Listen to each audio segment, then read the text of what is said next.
Ace Combat 3 is an air combat simulation game developed and published by Namco.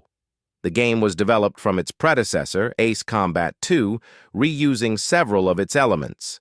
In this game, the team wanted the narrative to be an integral part of the game and have a purpose, unlike previous titles in the franchise where the story was secondary. Here, the player can control one of up to 23 combat aircraft from 4 different factions in more than 50 missions. Each mission has different objectives to be completed, such as destroying an enemy squadron or protecting an allied base.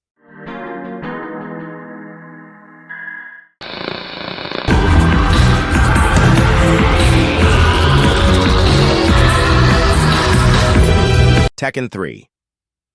One thing no one disagrees with is that Tekken 3 has one of the best fighting systems on PlayStation 1. Tekken uses 2 punch buttons and 2 kick buttons to simulate the right and left sides of each. It also has a large number of moves and combos available. This is something that opens up a lot of space for the player to determine what he is going to do in the fight. The game also rewards those who master the combo system, which if you know someone who knew how to play Fat Ed, you must have been pissed off because you couldn't play against him. And seriously, it's ridiculous when you play against someone who knows how to play with Fat Ed.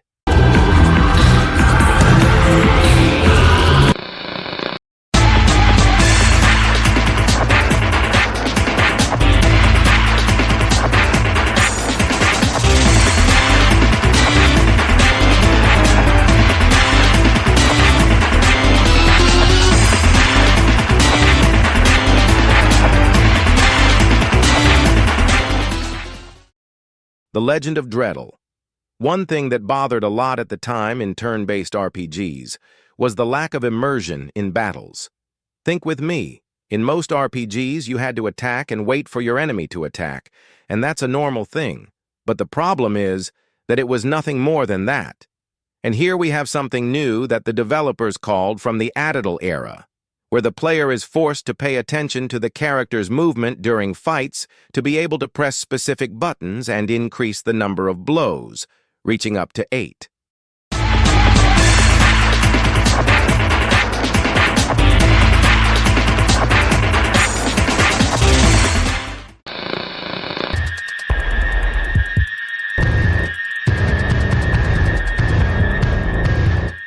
Alone in the Dark. In it, we control Edward, a private detective specializing in monsters and paranormal events. He is often called upon to investigate mysterious murders and satanic cults. The game's story is mystical, macabre, and full of elements of black magic. It also contains brutal scenes of violence and blood. It brings everything that horror game lovers like. In fact, the game brings you some puzzles for you to solve throughout the game. One thing I really like about this game is the camera. It is very reminiscent of the camera of the first Resident Evil games, something that anyone who played the games of the time certainly likes.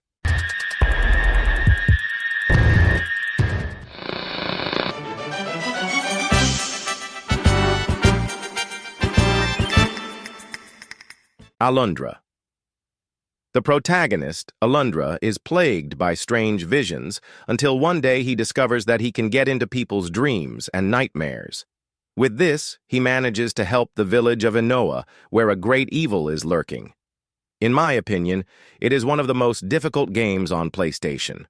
Also, it reminds me of a franchise that I love very much, which is The Legend of Zelda. More specifically, A Link to the Past from Super Nintendo. Here, we will explore huge dungeons, finding items ranging from weapons, amulets, and spells, all involving a great story with extremely fluid gameplay.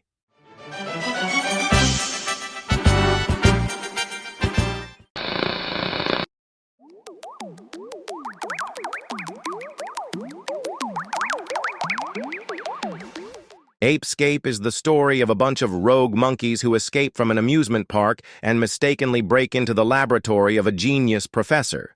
There they find some inventions called pick-point realments. They are like a kind of helmet that when an animal puts it on, it becomes intelligent. And now that they're smart, They want to change history and enslave humanity so that they become the special attraction of their amusement park. The game's plot is simple and fun, in which you control Spike. You must then go back in time and catch all the monkeys before they get the pink point helmet. To do this, you must use equipment, from a slingshot to even a lightsaber. The game is quite underrated for its simple premise, but don't be fooled. It's a really fun game.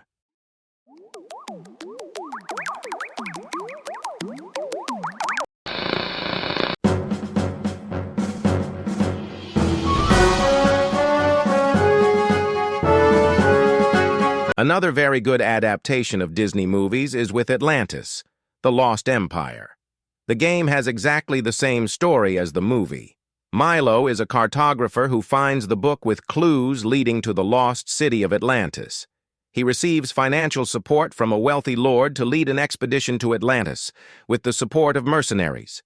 There are some characters with specific abilities. Milo can climb walls as well as decipher codes. Both Vinny and Audrey are concert specialists. Gertan is an excavation specialist and has a flashlight, and Kita can go unnoticed by guards as well as interact with elements of the city. The most memorable moment for me in this game is when we are about to enter the city and find a huge lobster. He's a very weird monster and the battle is very good.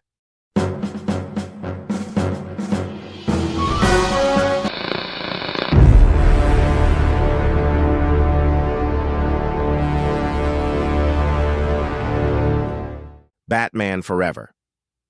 The arcade game is a Batman street fighting game. For some reason, critics hated the game, giving the game very low marks. But this was a game that I played a lot at the time, so it's a game that I definitely had to bring to this list. What I really liked was the game's combo system, where you could hit the same enemy up to 150 times or even more. In addition, of course, we can use most of the Bat's weapons. The game also has a system for 2 players who can even use the same character if they wish.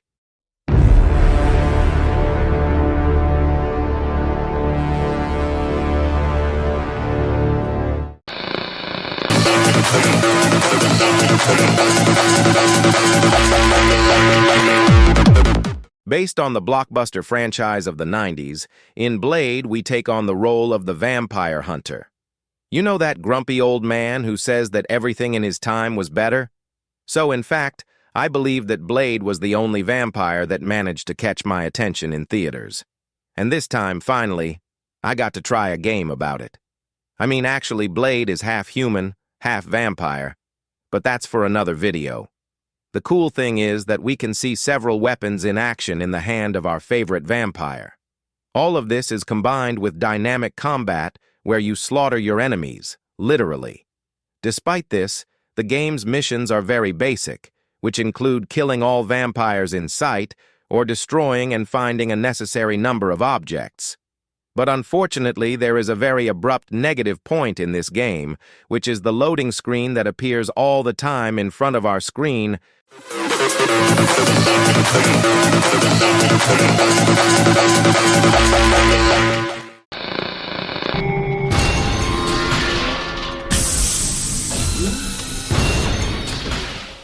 Blam Machinehead follows the standard sci-fi scenario, the end in the world is near.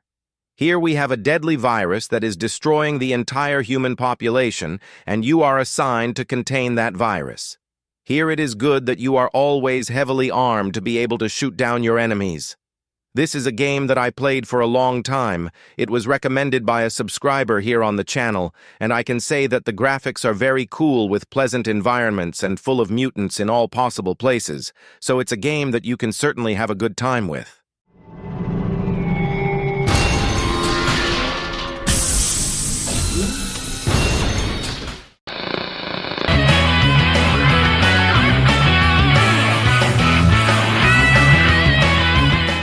Blood Horde is an excellent game to play solo or multiplayer with your friend. What differentiates it from other fighting games like Tekken is that all characters have a different transformation into a distinct animal. Or in some situations, it doesn't even have to be an animal. It can be a mythological animal, such as a werewolf. Another aspect of all the game's transformations is when you transform and reclaim the part of your life. And although one thing or another, or the game's graphics resemble Tekken, it is a completely different experience from that game. And it's no wonder that the franchise was awarded a third game for PlayStation 2.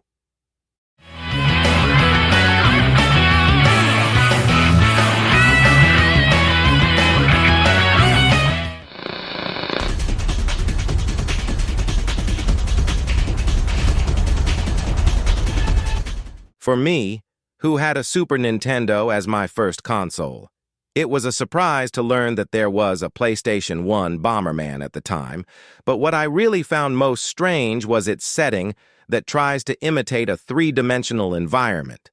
I just couldn't adapt to the 3D style they tried to apply in this game, but that doesn't mean the game is bad. Quite the contrary, the game is very good. But even then, I feel like they could have just made a 2D Bomberman and left this 3D thing alone if I was going to do it that way. But this is just a matter of taste and does not interfere at all with the game's gameplay. It's not by chance that it's a lot of fun.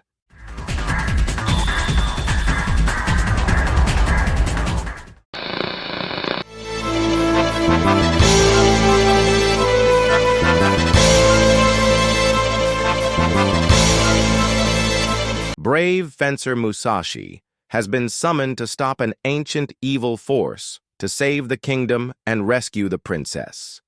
It is comically an action RPG adventure game set in a huge 3D world packed with action-packed platformer.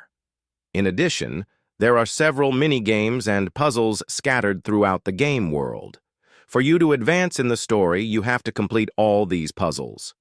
One really cool thing about this game is that the game features a day and night clock system. This affects the behavior of the inhabitants of that city and some creatures in the countryside. This game presents the RPG and platform elements very well, which is why it's such a good game.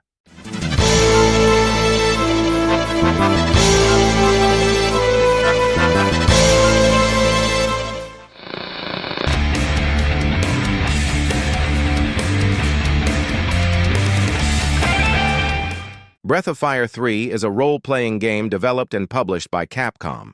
The game is an RPG that for me can be compared even to Chrono Trigger and Super Mario RPG. The game's visuals are very beautiful. It has a 2D cartoon-style look that is very neat. Both the soundtrack and the game's network are magnificent.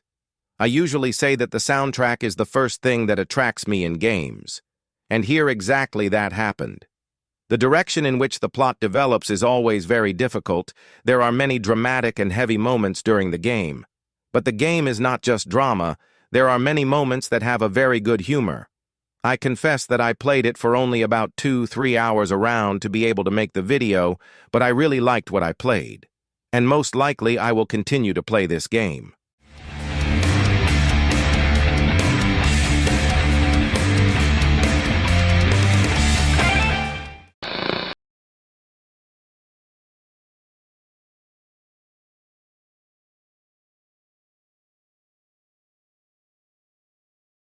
Lightyear. It's the kind of platform game that makes me super satisfied. It's packed with collectibles and features a total of 15 levels, with the backyard level being the most memorable one for me. All the game levels are based on the movie, and the main collectible is the Pizza Planet tokens. A certain number of tokens is always required for you to advance to the next level. Mr. Potato Head appears in some stages, missing a part of his body. When you find it, you unlock a special accessory that helps you complete certain tasks. This feature encourages players to revisit previous levels to accomplish those tasks. It's a really good platform game, and I rarely feel overwhelmed while playing it. I always feel free to explore whatever I want in the game. So basically, if you like platform games, play it. If you like Toy Story,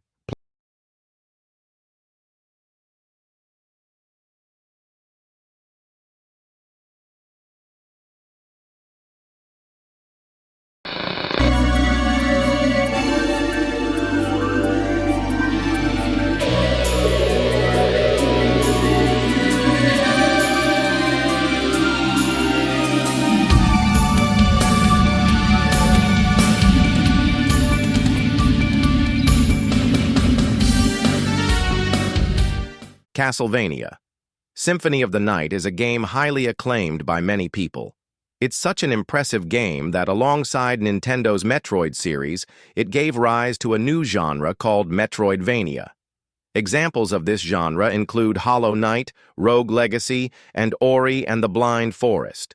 The story begins with you already facing the final boss as Richter Belmont.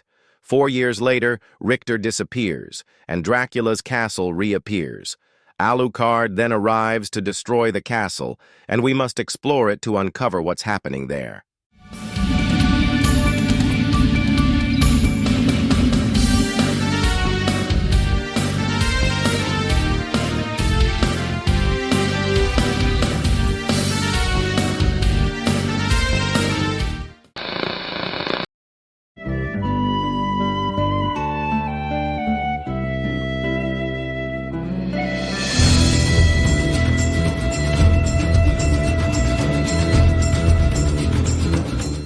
The successor to Chrono Trigger, it takes place 20 years after the events of its predecessor. The game features a total of 45 characters to choose from, each with an elemental affinity among the 6 available elements. Each character has 3 abilities, used in a turn-based RPG system, typical of many PlayStation games. It includes a combo system that allows the player to choose between 3 attack levels to form an effective set of moves. A great game for RPG fans.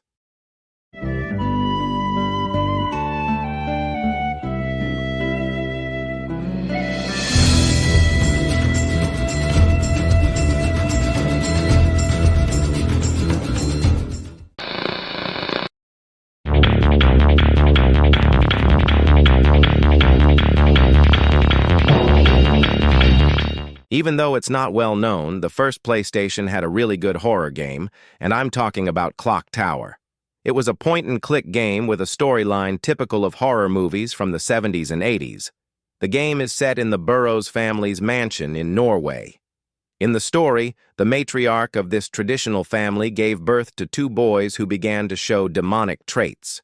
Years later, one of the children, named Bob, became a serial killer known as Scissor Man, thanks to the weapon he used to kill his victims, a pair of scissors.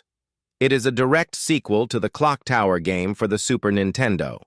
It also had 2 more sequels after this game, but that's a topic for another video.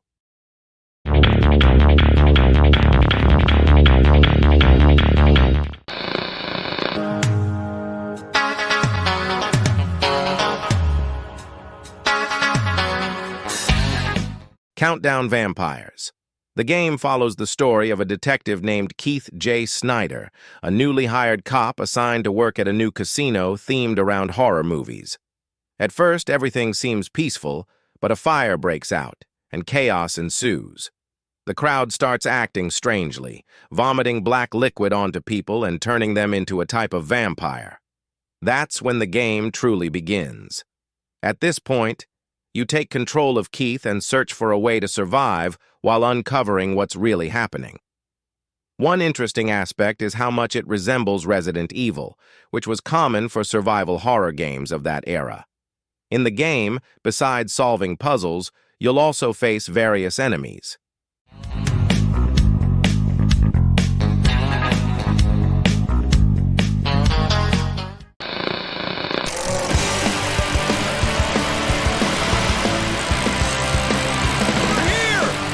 Courier Crisis.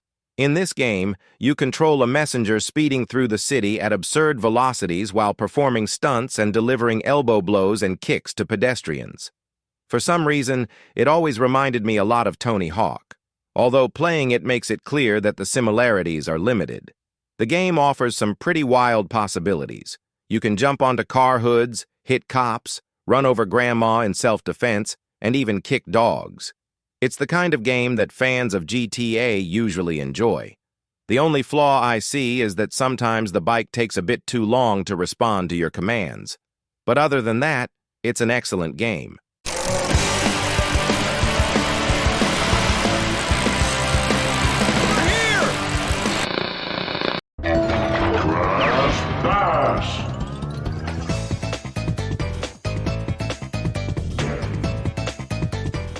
Now we're talking about a truly iconic game, Crash Bash.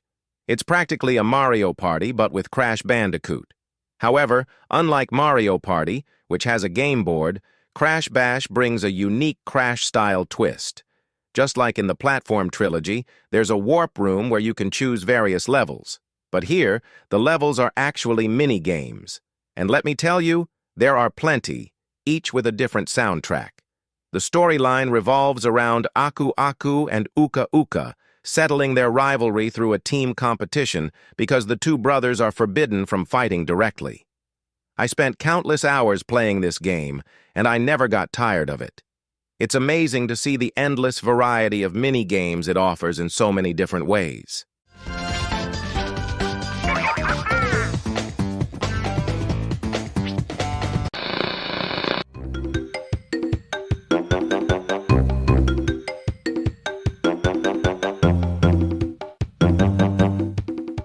Crash Bandicoot. This game became so iconic on the PlayStation 1 that it was even considered the console's mascot, leading to 2 sequels and a kart racing game. In the game, Dr. Cortex conducts experiments on various animals, one of them being Crash. Crash manages to escape the laboratory but leaves his girlfriend Tawna behind. He then has to cross several islands and try to rescue her from Cortex's clutches. Up until then, my experience with platform games had only been with Super Mario Bros. But Crash Bandicoot expanded that experience brilliantly into 3D. We even have a video on this channel covering some fun facts about Crash Bandicoot.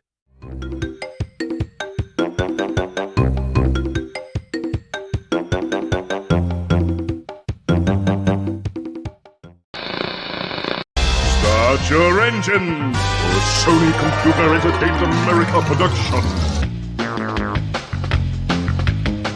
Crash Team Racing, CTR.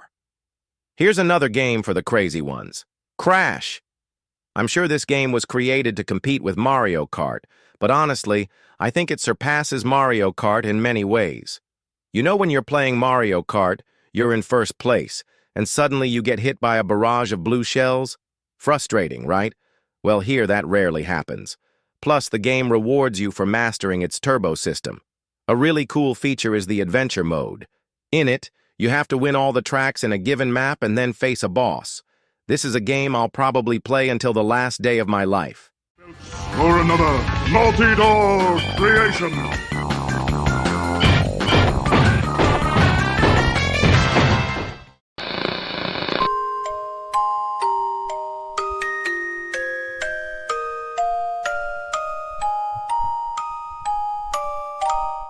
Chrono Trigger. Many consider it the best RPG ever made. It was released in 1995 for the Super Nintendo and later enhanced for the PlayStation in 1999. Even after 30 years, it's still regarded by many as a masterpiece, the best RPG ever. And for good reason. The game features an impeccable soundtrack and impressive graphics for its time. It's a classic turn-based RPG where you control the character's actions. You can choose from a total of 7 characters, each from a different era. If you haven't played this game yet, don't waste any more time. Go play it now. It's a true work of art, right?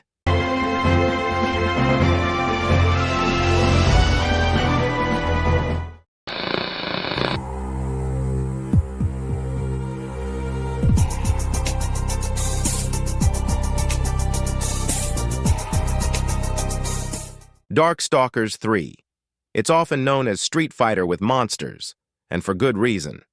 The game is reminiscent of those classic Street Fighter arcade experiences where we used to burn through tokens. But maybe I'm crazy, because this game always caught my attention more than Street Fighter itself. It features a highly creative and unique roster of characters, including a mummy that's just really weird. One interesting mechanic is that when one of the opponents loses all their health, they quickly get back up and fully restore their health bar.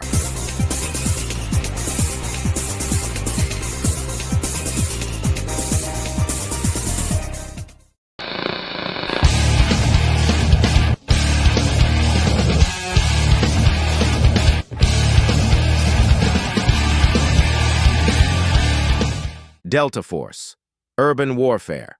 I believe this is the best first-person shooter I've ever played on the PlayStation 1. It was designed as a simulation of Delta Force military operations. You have to complete a total of 12 missions, and the most memorable one for me is an assault on an oil platform. One of the things that really stood out back then was how difficult the controls were, but that made it even more satisfying once you finally got the hang of it.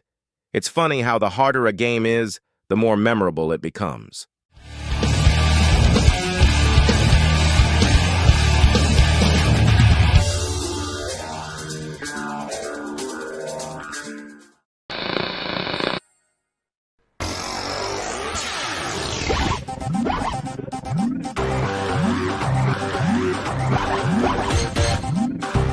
Digimon Card Battle. This game is completely different from the other two Digimon titles released for PlayStation 1. We had the fighting game Digimon Rumble Arena and the adventure-based Digimon World, which I mentioned earlier. This time, it's all about cards. Each player has a 30-card deck consisting of Digimon, support, and special evolution cards. The evolution concept is similar to other games in the series. A Digimon starts as a child and reaches the perfect stage. However, at the perfect stage, it's possible to evolve to the ultimate stage. Players sacrifice Digimon cards from their hand to gain DP, which is required to evolve Digimon once you've gathered enough points.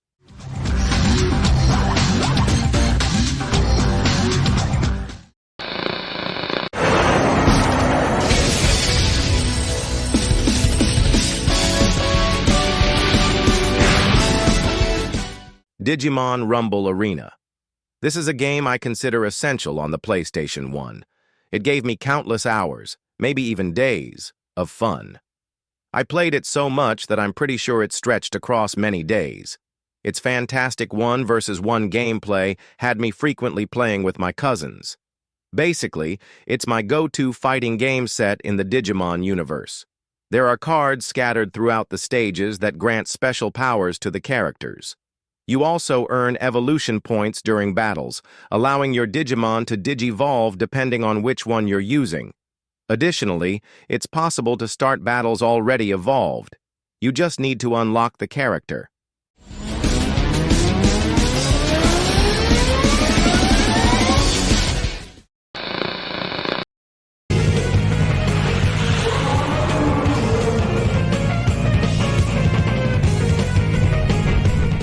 Digimon World 1. The gameplay is straightforward, revolving entirely around raising a unique Digimon from its egg form. You have to care for it, and with a lot of effort, it will eventually evolve into its ultimate form. One really cool aspect is that your Digimon can die of old age, after which it returns to its egg form. In addition to training, you need to feed them, let them rest, and even take them out for walks. Another great part of the game is the battles. You face numerous Digimon who have become aggressive due to a crisis in File City. Your Digimon starts with basic abilities, but as it evolves, it learns new ones. I consider it a great RPG, though it fits into several different genres.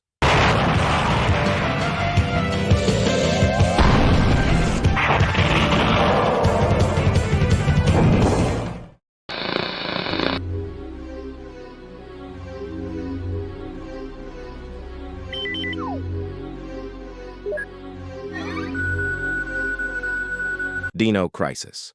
The game takes place in a not-so-distant future on Ibis Island. At the core of the story is the villain, Professor Kirk, a brilliant scientist who supposedly died in an accident a few years ago. It turns out he faked his death to conduct secret experiments in his lab. Kirk's research focuses on a revolutionary experiment to harness a new form of clean energy. When this energy source is released, it could supposedly breathe new life into our planet. But there's something strange about that island. It's crawling with dinosaurs. Our mission is simple. Find Professor Kirk, survive the island, and uncover the connection between his experiment and the dinosaurs. The game's genre is solidly survival horror. And honestly, I can't think of a survival horror game on the PlayStation 1 without sensing a bit of Resident Evil in its essence.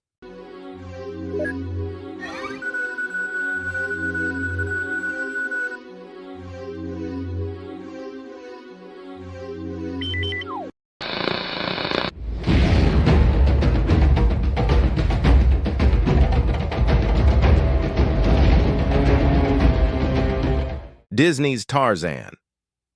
Making this video reminded me of how happy I was playing this game. It was released just a few days after the movie, so around 2000. I vaguely remember watching the film back then. A few years later, I visited my cousin's house, and he was playing Tarzan on the PlayStation. I was thrilled because it was a movie I already loved and it had finally been turned into a game. That was so cool. I think it was the first time I ever saw that happen. Basically, it's a platformer where you can use a knife and throw fruit to defeat enemies.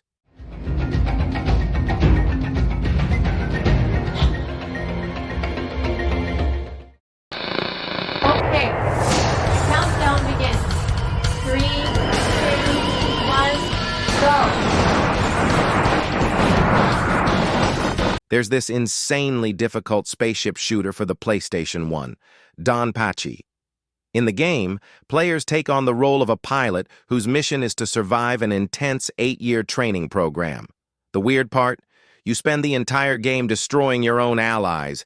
They're disguised as enemies, sacrificing their lives just to ensure that only the most skilled pilots pass the test. Honestly, it's a pretty dumb premise in my opinion. That said, it's both extremely fun and incredibly frustrating. If you're a masochist who enjoys games like Dark Souls or Hollow Knight, this one is perfect for you. It'll make you rage but also have a blast before you finally manage to beat it.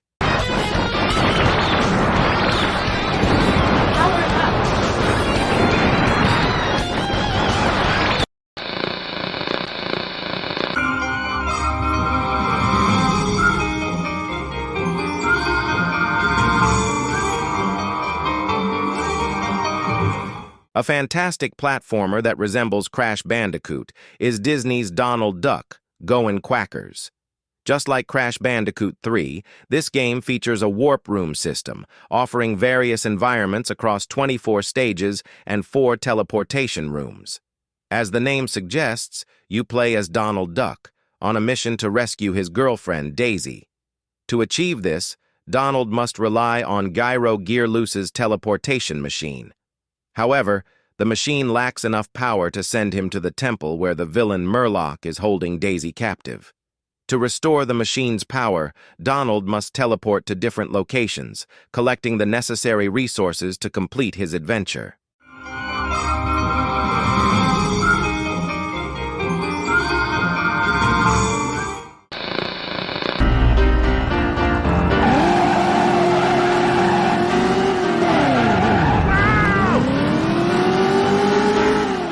Driver, PS1. Driver is the first game of a remarkable franchise. You take on the role of John Tanner, an undercover cop who infiltrates the criminal underworld to investigate illegal operations, ultimately uncovering a plot to assassinate the President of the United States. The game is entirely vehicle-focused, clearly inspired by iconic car chase movies. 4 main cities serve as the setting: Miami, San Francisco, Los Angeles, and New York. There's also a bonus city, Newcastle upon Tyne. Although unlockable, it offers no missions, serving merely as a curious extra to explore. The adrenaline-filled chases and realistic car physics made Driver a must-play classic for fans of racing and action games.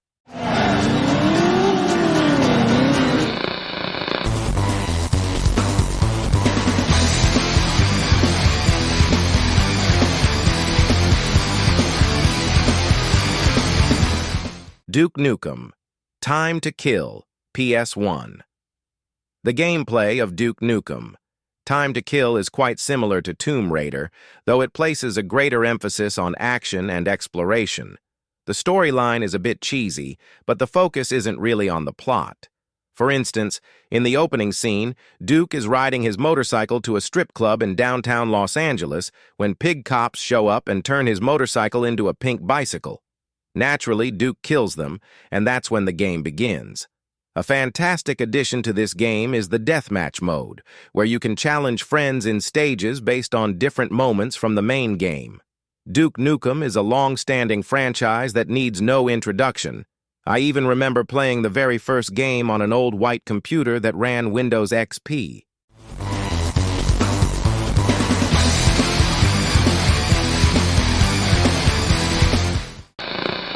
and because of its shape, called Einhander.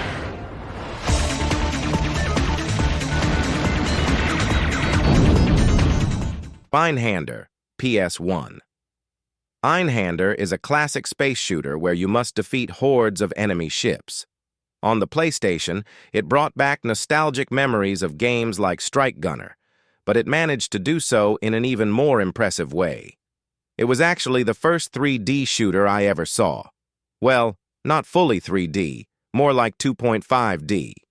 The gameplay keeps you moving forward like a traditional 2D shooter, but at certain points, the camera rotates around your ship, giving it that pseudo 3D feel. The way they incorporated 3D because of its shape, called Einhander.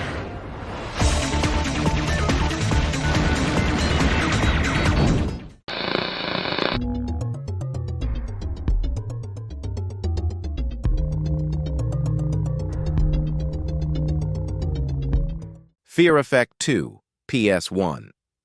Fear Effect 2 is essentially an action-adventure game with strong survival horror elements, even featuring several puzzles to solve.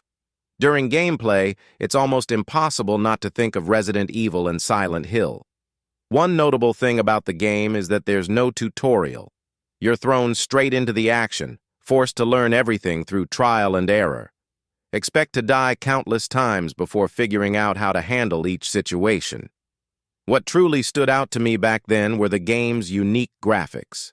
While the environments leaned toward realism, the characters were fully rendered in a striking cel-shaded art style, which gave the game a distinct and unforgettable visual identity.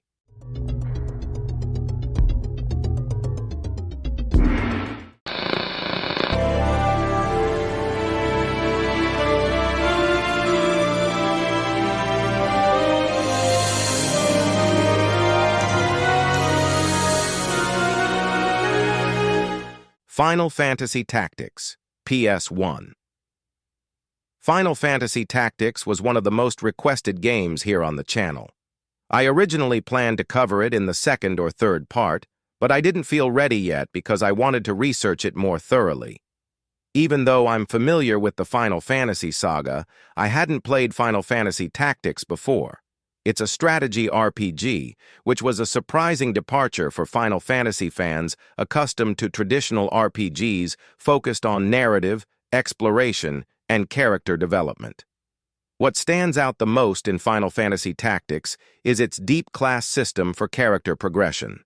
This system is one of the game's major highlights and caught my attention immediately.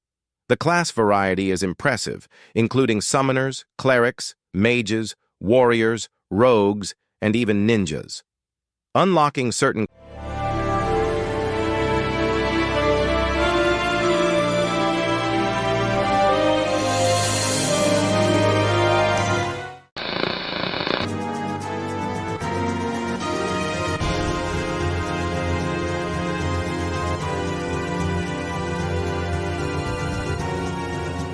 Front Mission 2, PS1. In Front Mission 2, you step into the boots of Ash Farouk, a soldier stationed at the OCU Rimming base. One fateful night, Ash and his comrades are patrolling the base in their mechs, known as Wanzers. Suddenly, 4 Alordesh trucks approach the main gate, requesting entry. Once inside, the trucks reveal their hidden Wanzers, launching a surprise attack. Despite their efforts, Ash and his unit are forced to retreat when Alordesh reinforcements arrive, marking the beginning of a coup d'etat. The game revolves around strategic RPG combat with a strong tactical focus. I like to say this is the kind of game you start and just can't stop. You find yourself completely immersed, playing until the very end.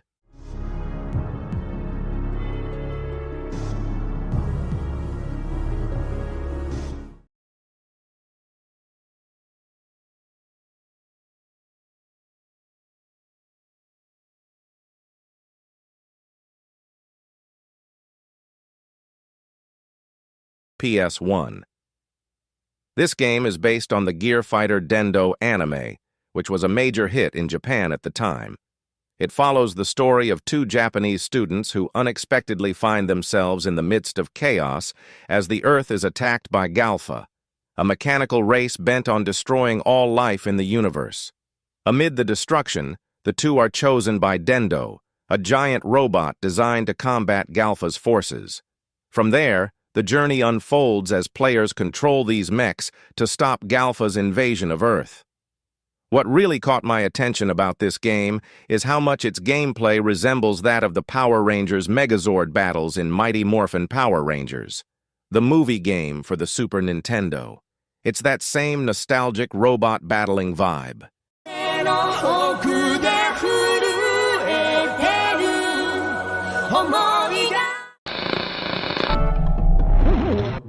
To see the world as Keith Richards does.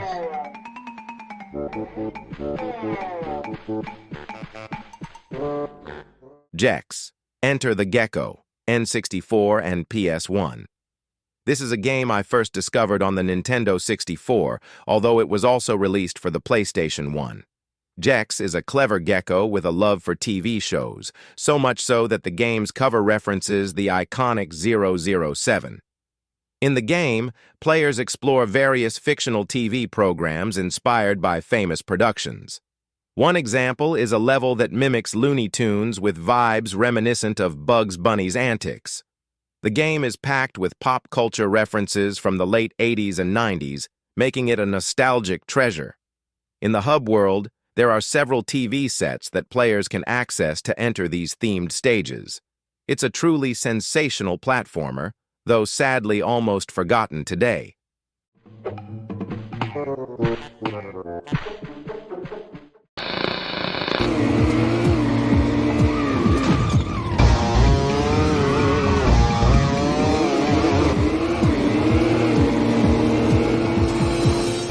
Gran Tour 98. Racing games may seem simple, but companies often miss the mark when developing for this genre. Typically, racing games fall short by offering too few tracks and cars or suffering from poor controls. However, Gran Tour 98 gets most things right. One standout feature is the absence of a traditional car selection screen. Instead, you choose from 8 teams, each with 5 different cars. The car you drive depends on the track location. For example, in Moscow, you drive a sleek sports car, while in Egypt, you'll be racing in a buggy. Highly recommended for fans of the racing genre.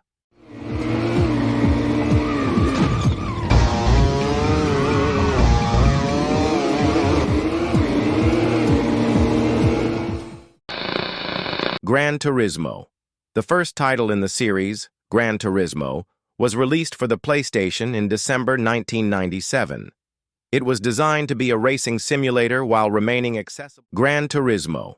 The first title in the series, Gran Turismo, was released for the PlayStation in December 1997. It was designed to be a racing simulator while remaining accessible to players by balancing realism and playability. The game features a total of 178 cars and 11 tracks. Interestingly, the Japanese version includes 2 additional cars, the Honda Domani. Though these were removed from the American and European versions, they can still be unlocked using a code on the console.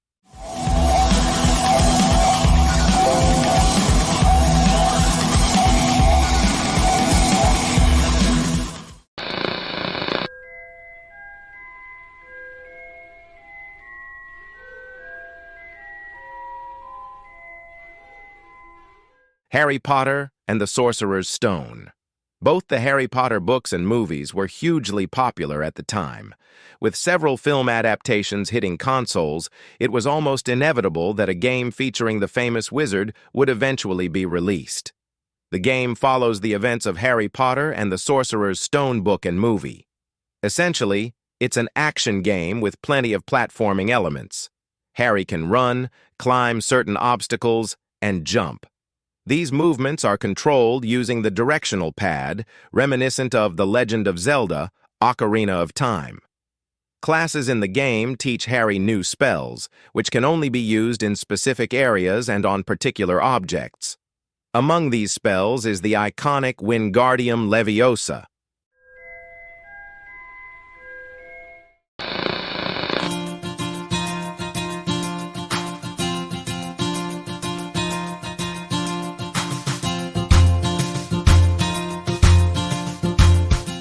Harvest Moon.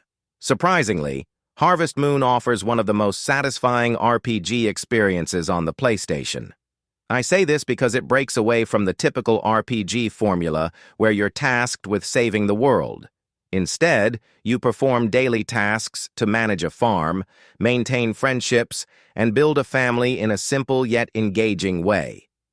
What makes this game so great is its friendly and accessible formula, making it suitable for the whole family. It also provides a refreshing change from the abundance of shooting games available on the PlayStation. It's easy to forget that games like this exist on the platform. Most of the titles that come to mind typically involve blood, guns, or monsters. That's exactly why Harvest Moon stands out.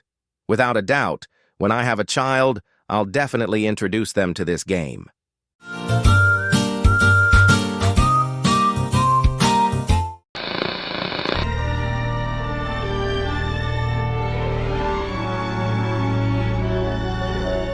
Heart of Darkness.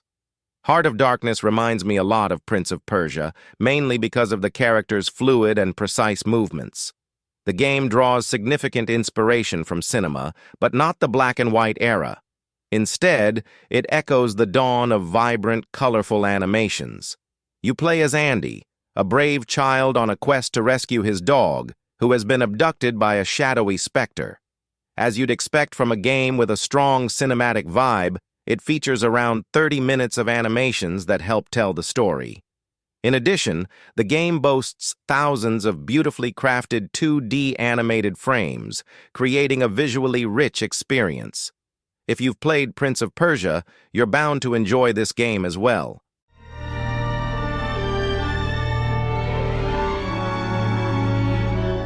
Not exactly what I had in mind, but not bad.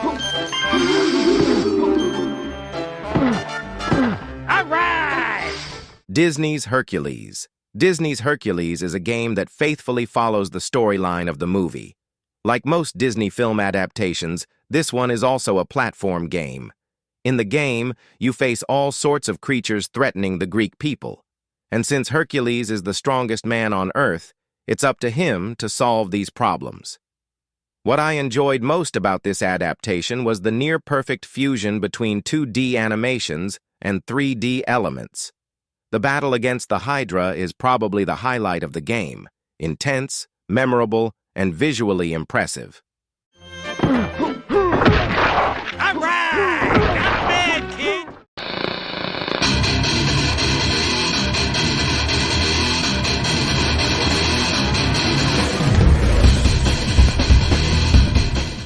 International Superstar Soccer 98.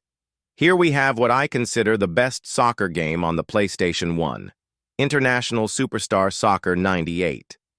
You can call me a criminal, but I've never been much of a soccer game fan. Still, whenever my friends invited me to play PlayStation, I always made a point of playing this one. The truth is that it's fun for both soccer enthusiasts and non-fans alike, and I think the reason is simple. Playing against or with friends is always a blast.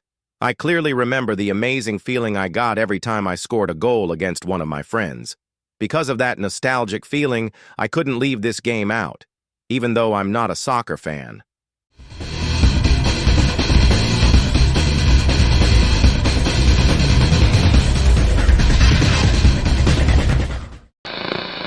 This is one of those tracks that you tell your life from to.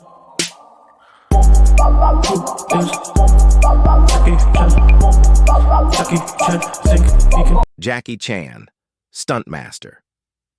Jackie Chan, Stuntmaster was published by the same company responsible for Mortal Kombat and Twisted Metal. This time, Jackie Chan plays a delivery man working for his grandmother's company. He's tasked with delivering a secret package to a Shaolin temple. Shortly after, he realizes that his grandmother has been kidnapped by a group of thugs. From that moment on, his mission is to rescue her. The gameplay is entirely based on street brawls, similar to what we see in games like Streets of Rage. What makes the game so special is being able to control the living legend Jackie Chan with his iconic moves and impressive acrobatics. This is one of those tracks that you tell your life from to.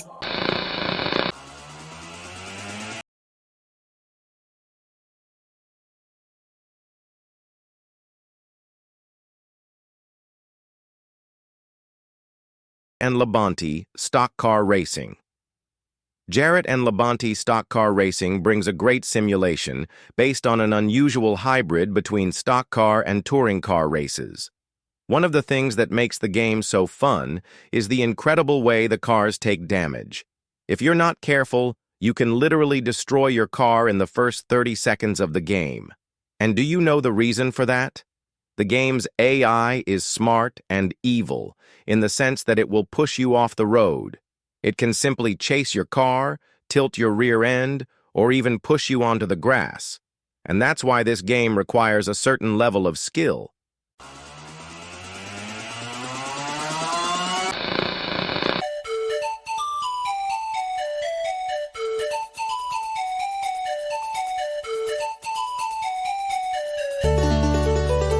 Klonoa, Door to Phantomile. Klonoa, Door to Phantomile features 2D gameplay, but you're not always walking in a straight line. The game rotates the scenery in 3D, always presenting a lateral view. At the time, this was referred to as 2.5D. It's a classic platformer game, similar to Mario or Kirby. One of the character's abilities is to float slightly, thanks to his large ears. His main attack isn't a direct one. He can grab enemies and use them as weapons. I discovered this game after watching a fan video about platform games, which made me really want to try it.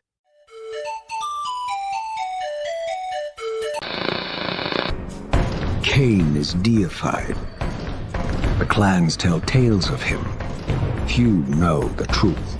Legacy of Cain, Soul Reaver. In Legacy of Cain, Soul Reaver, you take control of Raziel, a loyal lieutenant to the vampire king Cain. After millennia of servitude and dedication to his master, Raziel evolves and gains magnificent wings. Seeing this evolution, Lord Cain condemns Raziel to death, and he is cast into the lake of the lost souls. Now trapped in a tortured body and hearing a strange voice, Raziel's purpose becomes clear. He must end the madness that has taken hold of the land of Nosgoth and destroy his former master. For fans of action-adventure games, this one is a must-play. You can definitely seek it out, and you won't regret it. Cain is deified. The clans tell tales of him. Few know the truth.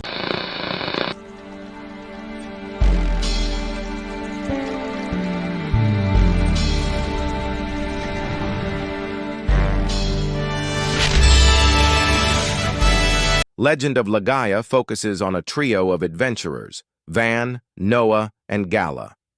Their mission is to end a mysterious fog that turns any living being into something more sinister and dangerous. To accomplish this, they must revive all the Genesis trees scattered across the earth. One thing I found really interesting about this game is that attacks are based on combos. Depending on the type of punch or kick you land on the enemy, you can form what are called arts. These arts are developed with a combo of 3 attacks. It was something truly groundbreaking at the time because I hadn't seen any RPGs with this mechanic before.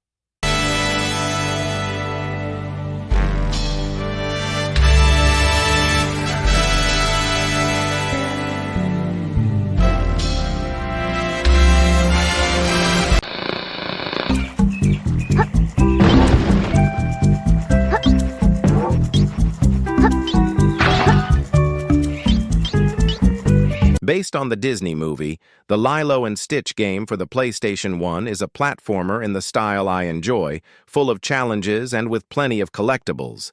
In it, you can control Lilo, a small Hawaiian girl or her pet dog, who is actually an alien wanted by many galaxies due to the destruction he causes with his manic behavior. The two of them embark on an adventure together to learn the true meaning of Ohana, a Hawaiian word that means family. You could say that this game is a clone of Crash Bandicoot, as many of its elements are reminiscent of that game, and honestly, just by looking at the scenery, you probably thought the same. Although it's not as fun as the Marsupials game, it's definitely one worth playing for a while.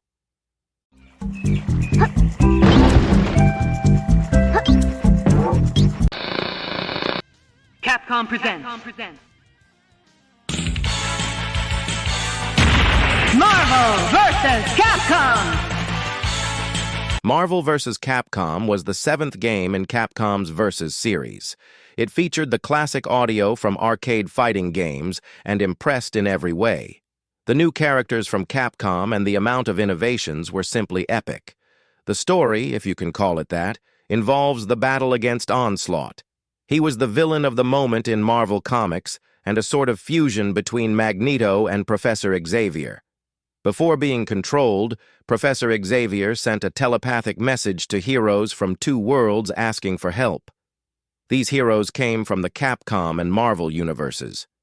One of the things that attracted so many players to this game was the fact that the screen was always filled with special moves, and the chaos it created was incredibly fun. Not to mention the chance to see some unexpected battles, like Mega Man versus Wolverine. I'm not sure about the PlayStation version, but at least for the arcade, this was my favorite game. It even gave me a little urge to buy a coin here.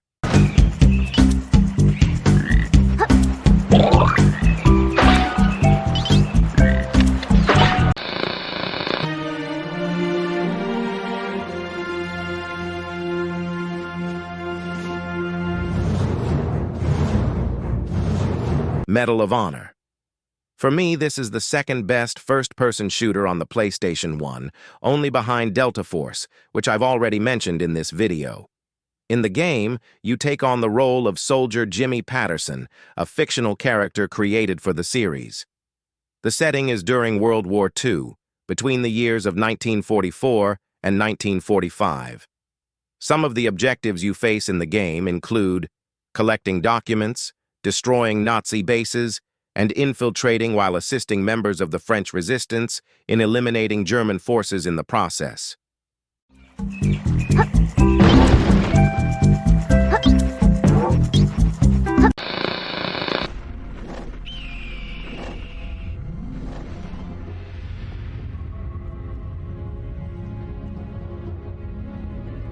Medieval is a 3D game where you control the cowardly and unlucky zombie knight named Sir Daniel Fortisk.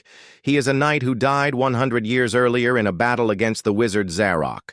Sir Daniel is accidentally revived as a one-eyed skeleton by the sorcerer Zarok, who returns to take revenge on the kingdom of Gallowmere. Sir Daniel was buried as a hero due to a lie. In reality, he did absolutely nothing and died early in the fight against the villain. He was killed by an arrow that struck his left eye. The game offers a vast map, allowing you to go back and forth to find secrets and explore new abilities.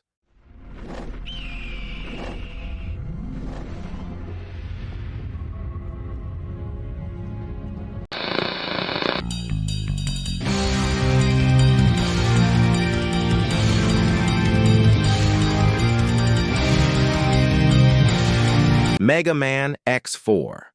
At the beginning of the game, players can choose between 0 and X.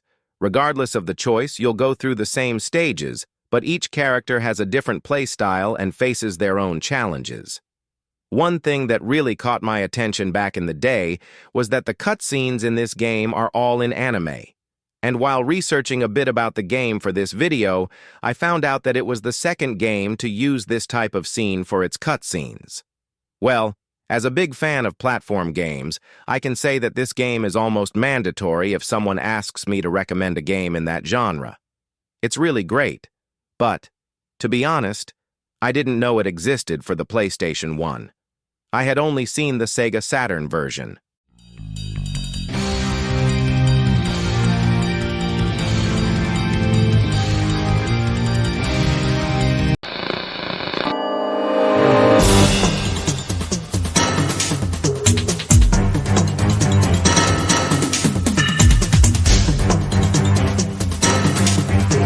Metal Gear Solid.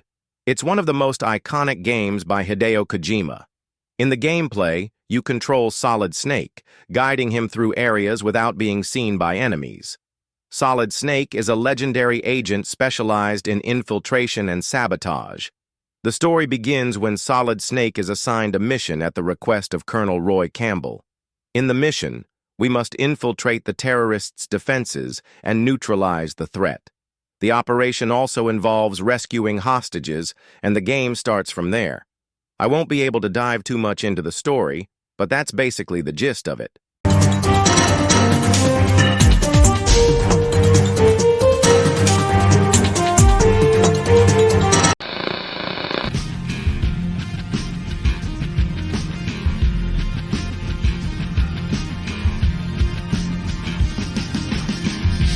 NASCAR Rumble is a classic racing game for the PlayStation 1. NASCAR, of course, is based on a professional car racing sport. In this sport, cars race endlessly around an oval track, but the game is only based on that concept, as it actually features 18 tracks that span across the continent. On all the tracks, you'll find clever shortcuts, power-ups, and extremely competitive AI. And, as you've probably noticed, the game has nothing to do with real NASCAR. It doesn't even have oval tracks. But, for any fan of racing games, this game is definitely a real gem.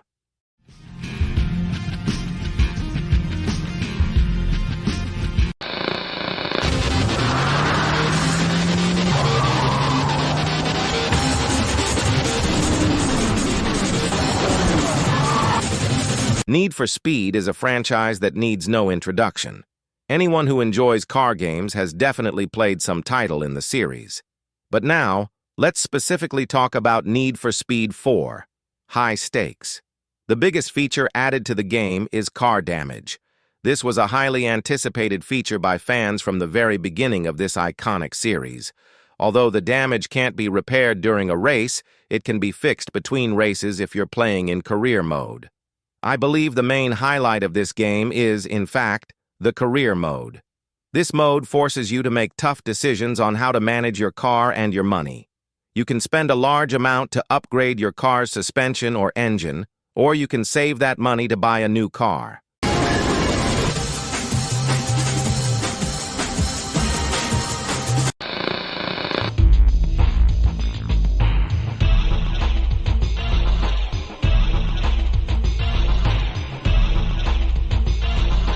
As a big fan of platform games, I couldn't leave Pandemonium out.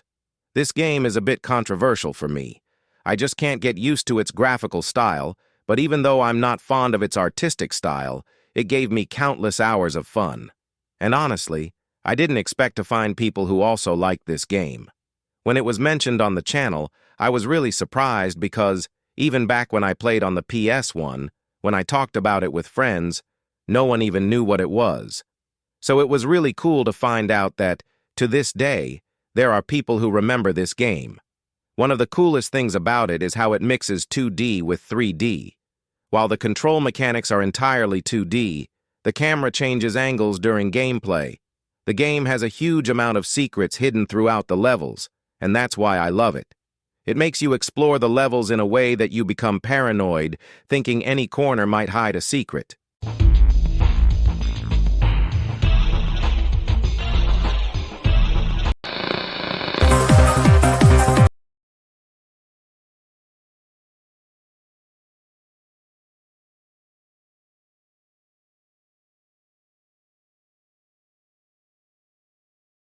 Eve 1. Someone commented that they thought it was a crime I didn't mention Pepsi Man, but left out Parasite Eve 1. The answer is simple. I hadn't played Parasite Eve 1. So, thanks to that comment, I finally got to experience the game. Parasite Eve follows the story of Aya Brea, a rookie cop who uncovers the truth about her past after an accident at a theater in New York. The game mixes many elements of RPG and survival horror. It also features that classic fixed camera we see in games like Resident Evil. And of course, it has an incredible soundtrack composed by Yoko Shimomura. I hope to finish the game soon, as so far I've only played the beginning, and it's been a really good experience. And by the way, if you guys have any game recommendations for me, drop them in the comments. I'll definitely give them a try and see what I think.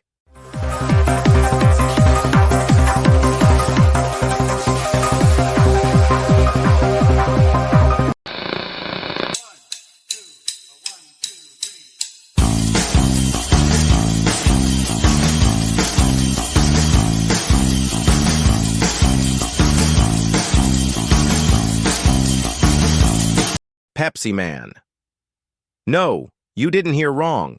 There really is a game about Pepsi. That's right, take that Coca-Cola. Well, Pepsi Man is actually the mascot for Pepsi's Japanese division. He first appeared in commercials in the 1990s. However, he had never been promoted outside of Japan. This was the first time he made an appearance in the West. He's like a superhero, very similar to Silver Surfer, even with a similar look. The game is quite similar to today's Subway Surfers, but instead of collecting coins, you collect cans of Pepsi. And throughout the nation, when the world needs hydration,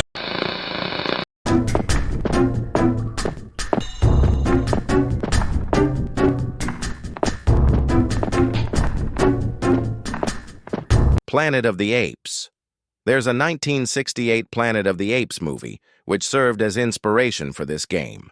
The game's producer, Ubisoft, also based it on the 1963 French novel, which was the book that inspired the film. I'm not sure what was going on in my mind back then, but I was really scared of this game, even though there's nothing particularly frightening about it. In the game, you control an astronaut named Ulysses. His ship malfunctions and crashes on a planet completely controlled by apes. Ulysses is captured and must try to escape from the hands of these apes.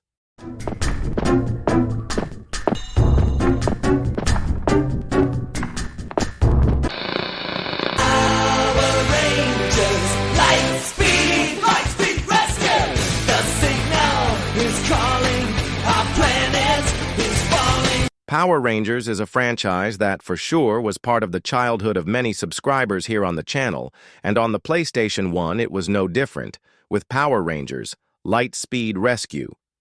It's an action game in 3D, where players can choose from 5 of the main Rangers to play as. Basically, it's a street fighting game, similar to the ones on Super Nintendo, but in 3D. The soundtrack isn't one of its strong points, but it's still pleasant to listen to. Also, the battles with the Megazords are pretty cool. Although it's a game I really enjoy, I have to admit it has several issues. But you only get to understand them by playing. Power Rangers Lightspeed Rescue! Power Rangers Lightspeed Rescue!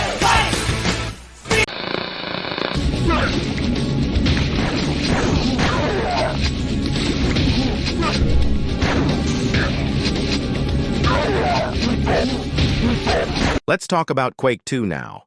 It's very likely that you already have a good idea of how the game works. After all, this title has always been quite well known. And it's no accident, as Quake is considered the father of all first-person shooter games. The game features a gothic atmosphere, biomechanical enemies, hardcore weaponry, and a brutal deathmatch. In Quake 2, you go through 20 huge levels, all based on the PC version. Only a few changes were made to improve the gameplay on the PlayStation 1. A version was also made for the Nintendo 64, but the PlayStation 1 is far superior. If you're a fan of first-person shooters, you should definitely check out this title. It's practically the classic of classics.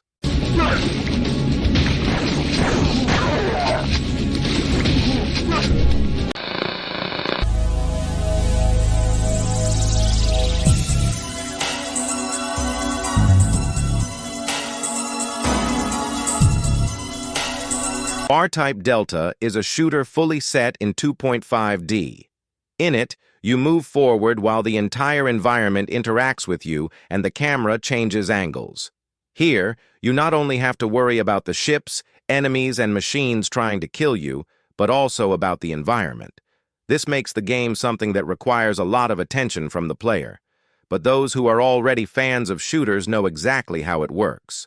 You'll have a lot of fun, while also getting frustrated with all the deaths. And in the end, you'll want to keep playing.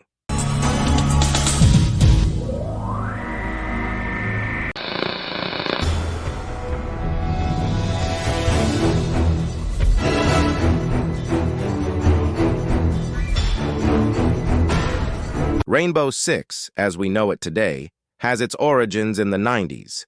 On the PlayStation, it already featured a tactical war between terrorists and counter-terrorists. In the game, you must use stealth to complete all the missions.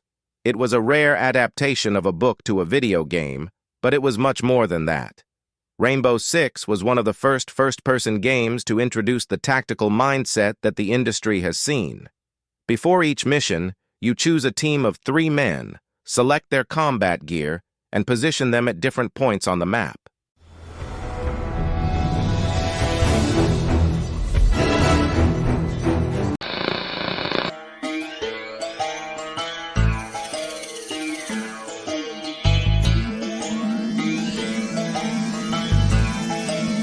And then we have Rayman.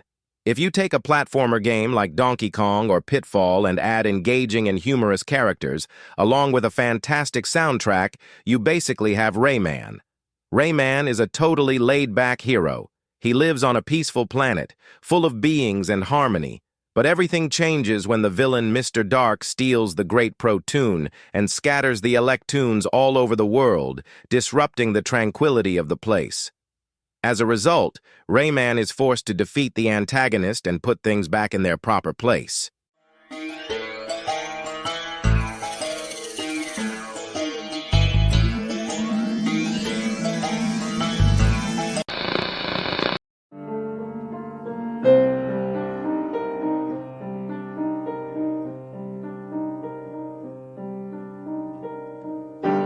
Resident Evil. Back then, it was very hard to find someone who had a PlayStation 1 and had never played Resident Evil. The game was released in 1996, and just 2 years later, its sequel, Resident Evil 2, came out. And another year after that, in 1999, another title in the franchise, Resident Evil 3, Nemesis, was released. In the game's story, strange crimes start happening in Raccoon City. The Raccoon City Police Department decides to send its elite team, the STARS. And this is where the game begins, where you can take on the role of either Chris Redfield or Jill Valentine.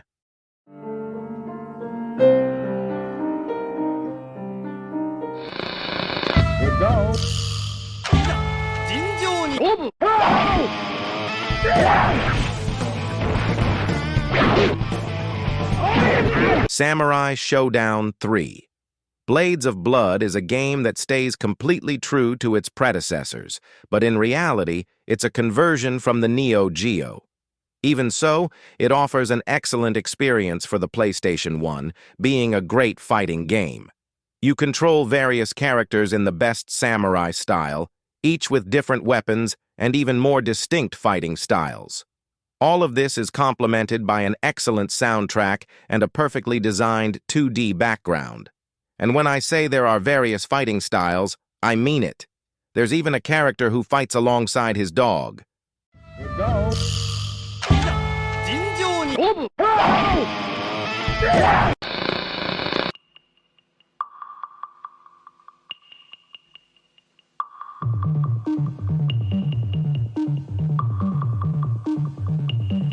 Based on the comics, Shadow Man puts you in the shoes of a voodoo warrior. He must save the world from an apocalypse. To do so, he has to face dozens of enemies, both from the world of the living and the dead, in an effort to restore the balance of the earth. This hero has gone through several incarnations, and the one in the game is the second. In it, we control Michael Leroy, a descendant of the Shadow Man. He must recover the Dark Souls to create an army of immortal warriors. Shadow Man is an extremely dark game, but still, it's a lot of fun.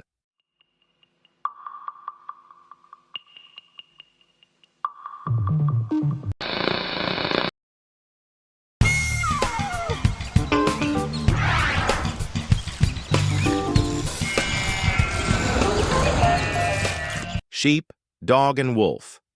In this game, we control a coyote from the Looney Tunes series, and after yet another failed attempt to steal a sheep from the shepherd Sam, yes, the dog is a sheepdog, he is invited by Daffy Duck to participate in a new game show called Sheep, Dog, and Wolf. In this show, he's tasked with stealing sheep from the dog Sam, across a variety of settings, always trying to somehow trick the sheep. From there, we follow the coyote participating in this game show in his usual clumsy manner. I used to love watching the cartoons, and when I saw there was a game with the coyote, I was so excited because, man, just imagine controlling the coyote.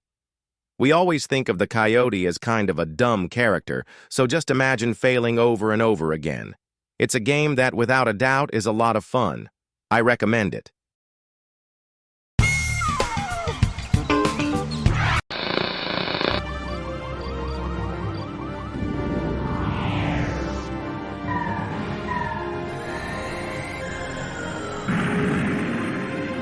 By combining Metal Gear Solid and Bomberman, you basically get Silent Bomber. And it's surprising how the game's premise is simpler than its storyline. The game's plot literally isn't relevant. In it, you must blow up the enemy ship and keep doing that until your enemy falls. In the game, you control the hero Jutar, who's armed to the teeth and ready to blow up anything that gets in his way. What makes him so similar to Bomberman is that you can plant bombs where you stand, but you can also throw them like a shot.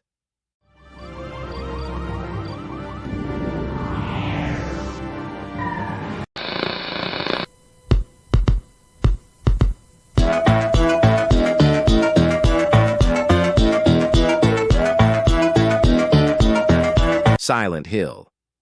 I confess that when I was a kid, I thought Silent Hill was just one game, and the title basically plunged players into a nightmare full of creatures and environments that played on psychological horror.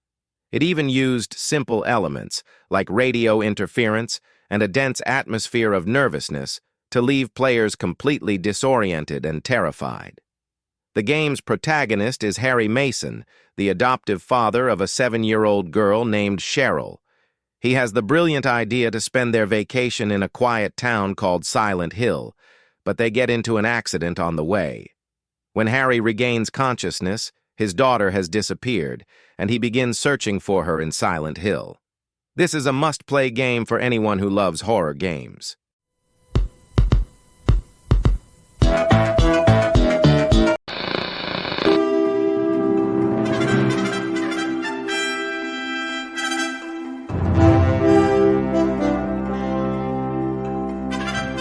Although it follows the same premise as the 1998 movie Small Soldiers, the PlayStation 1 game has nothing to do with the DreamWorks film.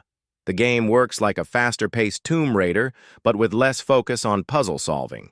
In this game, we control Archer, the lion-like creature from the movie. The game has a total of 14 levels, where you need to rescue all the Gorgonarts captured in the game.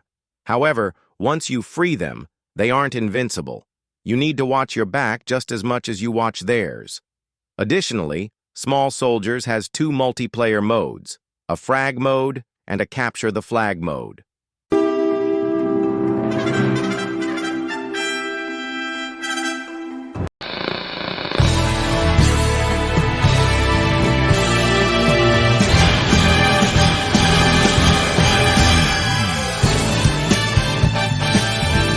Another excellent fighting game is Soul Edge. The game's plot centers around the sword of the same name, which is shrouded in mysteries and rumors of offering unlimited power to anyone who can find and wield it. 9 warriors embark on a journey to track down a 10th warrior who, according to rumors, possesses the sword. Among these 9 warriors, some want to destroy the sword, while others want to use it for their own gain. However, this sword has been known by several names throughout the ages, but its main name is Soul Edge.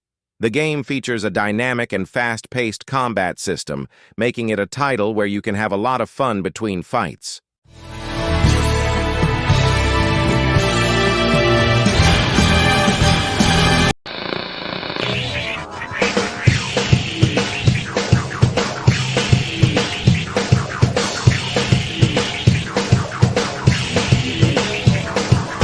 This game took a while to arrive, but it finally did.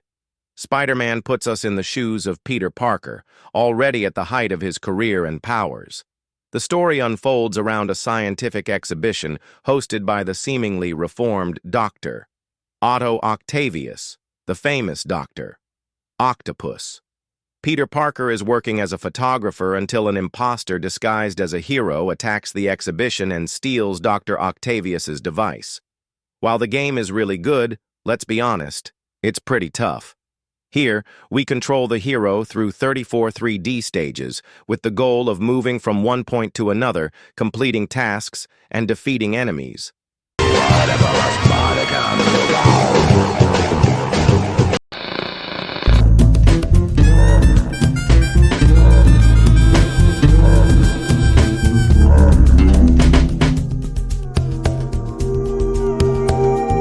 Spyro the Dragon is that classic platformer game where you need to progress through levels, and to do so, you control Spyro, moving through portals that link regions in each kingdom.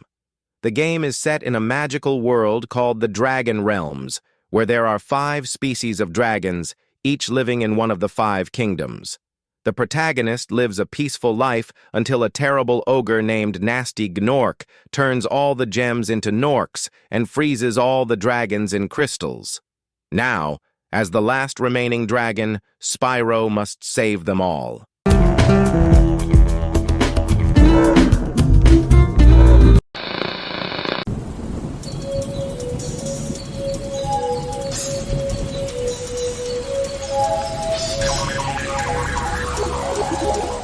Siphon Filter is a classic action-adventure game where you take on the role of Gabe Logan, a special operative for a government agency. The game is set in a world full of conspiracy, bioterrorism, and high-stakes missions. The plot revolves around tracking down a dangerous virus known as Siphon Filter, which has the potential to cause massive destruction. Along the way, Logan faces a range of enemies, including terrorists and corrupt officials, all while navigating complex environments and solving various puzzles. With its mix of stealth, combat, and tactical elements, Siphon Filter became known for its intense gameplay and memorable moments, especially the use of non-lethal weapons and gadgets, which added a unique layer to the action. It's a game that fans of spy thrillers and tactical shooters still fondly remember.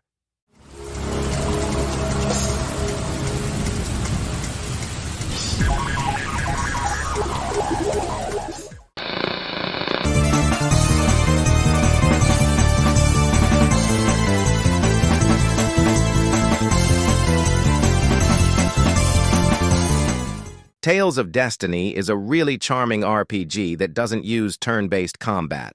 All attacks are done in real time, and like any good RPG, it features classic genre elements such as a great storyline and a vast world to explore. Overall, the game is quite easy.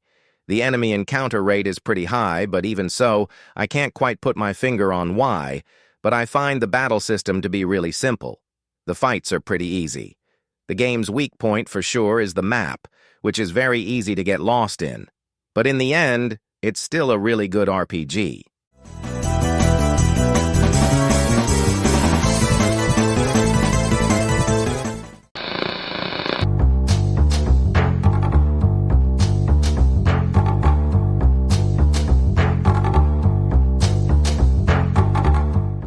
Tenchu, Stealth Assassins. As the name of the game suggests, you must complete missions without being noticed and assassinate people without being seen. All of this is done while playing as the ninjas Rikimaru and Ayame. The game is presented in a third-person perspective, and there are numerous items to help you on your mission, along with several unlockable items that can be obtained with a Grandmaster rating at the end of each stage. You also have the option to fight all the enemies, but only if you're spotted. In stealth mode, you can hide behind walls or use the KI meter to check whether you're hidden or not.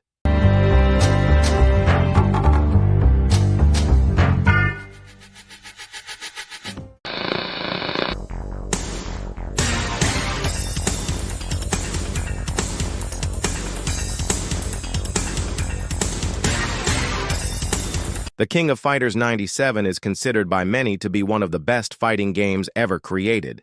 It's yet another example of a fighting game adapted from Neo Geo to PlayStation 1. One really cool thing is that you can form a team of 3 characters, choosing from 27 fighter options. And man, 27 characters for a single fighting game is a lot, an insane amount. Additionally, the game stayed so true to its previous titles that it offers 2 gameplay systems. You can play in Advanced mode, which mimics the gameplay style of King of Fighters 96, or in Extra mode, which follows the system of King of Fighters 94 and 95.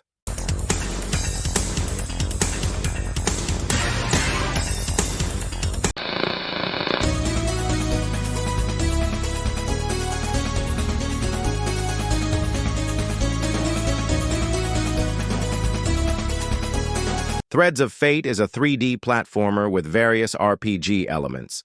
The game revolves around two characters, Rui and Mint, both in search of a mystical object known only as the Relic. However, despite the central story, if you choose one character, the narrative will be different from the other. The game became so immediately popular in Japan that there were even plans for a manga based on it, but for some reason, the project was completely scrapped. This is an addictive game, and it's hard to stop playing once you start. But actually, that was my experience with the game. I don't know how you'll feel playing it, but for me, it was extremely addictive.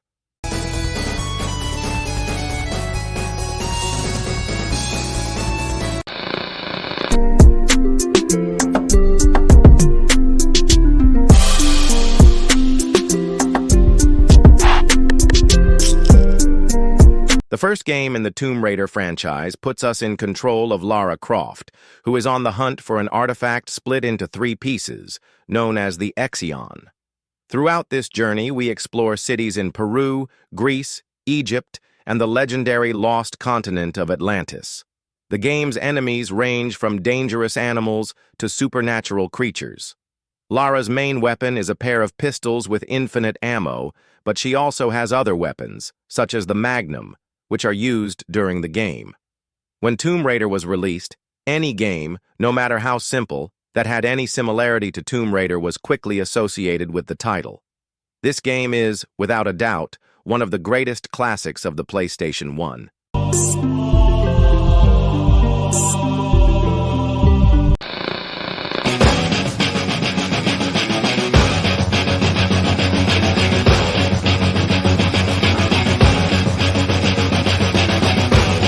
Tony Hawk's Pro Skater 2. I have a special affection for this game because it's the one that got me into skateboarding. Thanks to it, I ended up practicing for 7 years straight. In the game, you explore various different skate parks, trying to complete various missions, like collecting letters that form the word skate, doing specific challenges proposed by the level, performing tricks, reaching a certain score, finding secret spots in the park, and more. The game has several well-known skaters to choose from. I really liked using Rodney Mullen. How about you?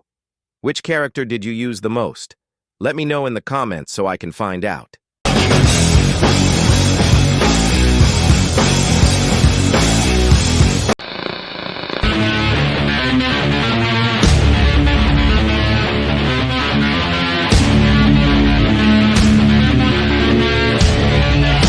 Twisted Metal combines racing and destruction, where you can use ballistic projectiles, machine guns, mines, and other types of weapons.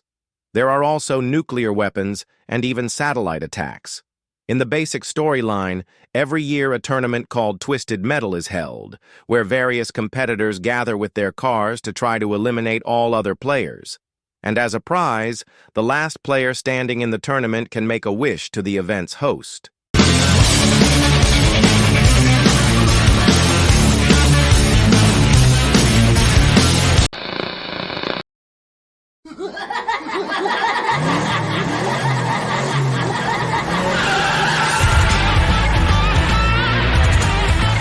Twisted Metal 2. The sequel to the game was just as great as the first one, and is probably the PlayStation game that most deserved its follow-up. For those who don't know the game, it's basically a Doom with heavily armored vehicles.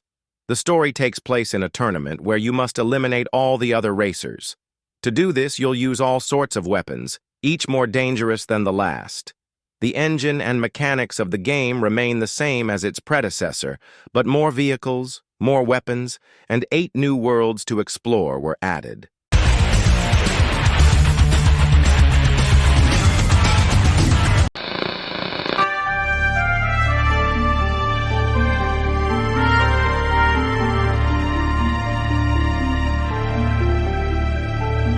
Vagrant Story takes place in the fictional city of Liamond, while the kingdom of Valend is plunged into a civil war. The game's protagonist is Ashley Riot. He is an agent of Valend, part of the Agates of the Peace. They are on a mission to capture a cult leader named Sidney Losterot. Sidney is the leader of a religious cult called Mullen Khan and attacked Duke Bardorba's mansion searching for a key. During this attack, he captured Bardorba's son, the young Joshua. Vagrant Story is an action, adventure, and RPG game featuring real-time combat and 3D graphics with 360-degree rotation. One thing that was very impressive for its time is that you could choose between third and first-person perspectives, altering the view at any time through the pause menu.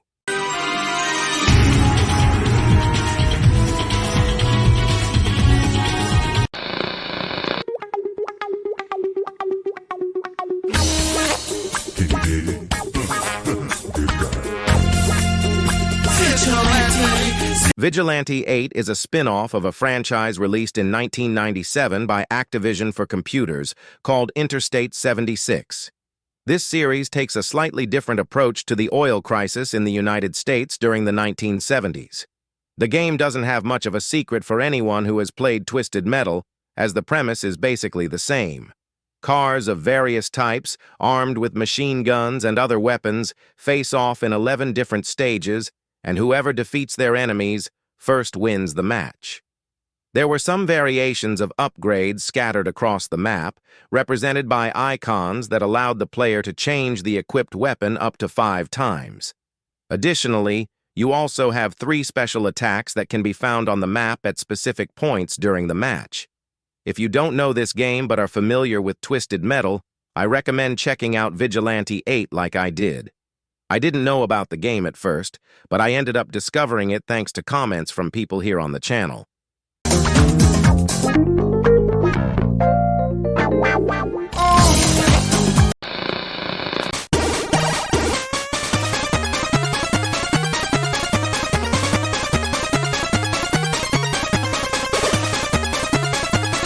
A really crazy racing game is Wacky Races Championship.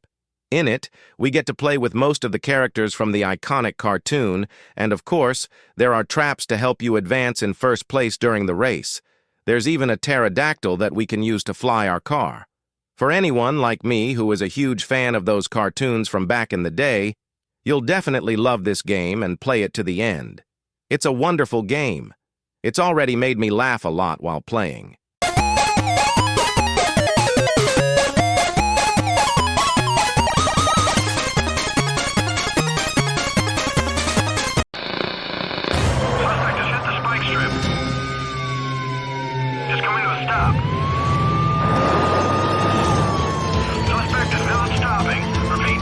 World's Scariest Police Chases. Wow, that one's tough to pronounce. I can never get it right. The game is completely based on a Fox TV series called Broadcasting. The show featured the most thrilling and high-speed police chases. Here, you need to stay alert for both drunk drivers and ongoing robberies. The game also has a 2-player cooperative mode, where one drives the car and the other shoots at the criminals. This game isn't perfect. In fact, it has several drawbacks. But still, it manages to provide hours of fun.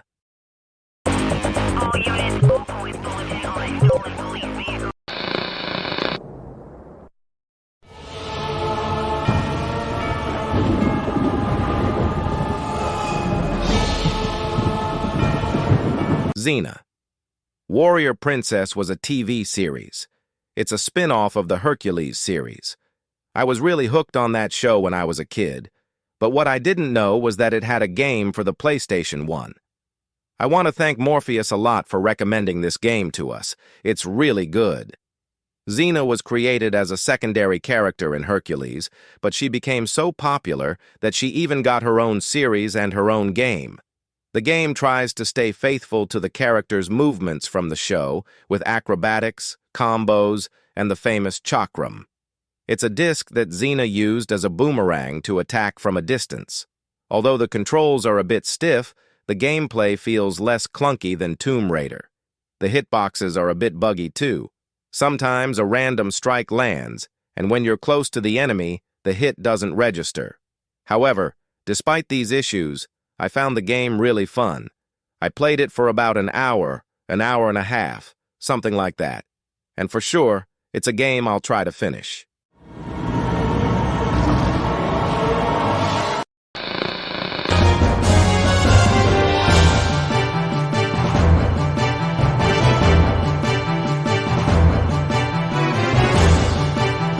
Xenogears. And I like to say that the first thing that catches my attention in games is the soundtrack, and Xenogears has an impeccable one. In 1998, which was around the time this game was released, the JRPG formula was pretty well established. So it was rare to find a JRPG where you'd look at it and think, wow, this is so original. But this game manages to offer you a unique setting. Reimagined combat and a bold storyline, Xenogears is quite long. So if you're planning to play it, know that I spent about 50 hours just on the first CD, and the game is split into 2 CDs. So imagine how much time I spent to finish it, but to be honest, every second of my life spent on it was totally worth it.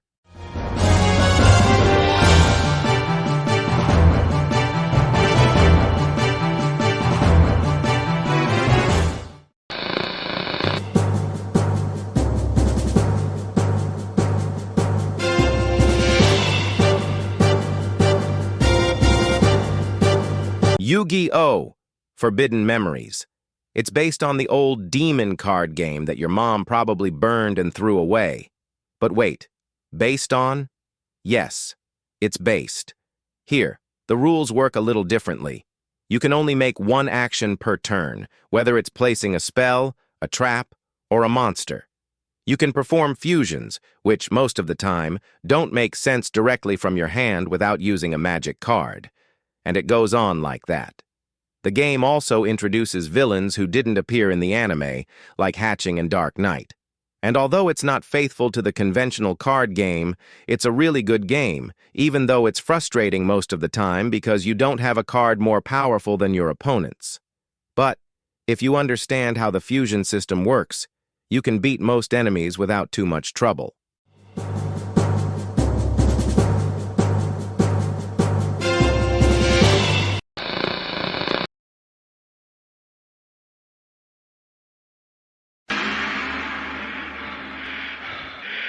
Choose your destiny.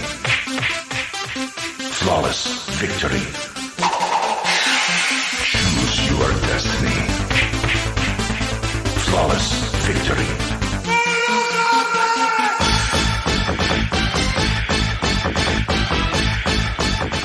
Mortal Kombat Trilogy. It's a compilation of all the characters and stages from the previous games in the franchise. In this game, 32 characters are available from the start. That's an incredible variety of characters for a game of its time. The gameplay is almost the same as Mortal Kombat 3, but it introduces 2 major changes. An aggression meter was added, which fills up with every attack you land. When it's full, your character's special moves become more powerful. This is also the first game to feature the famous brutality. Essentially, the game offers a real treat for Mortal Kombat fans. Choose your destiny. Flawless victory. Choose your destiny.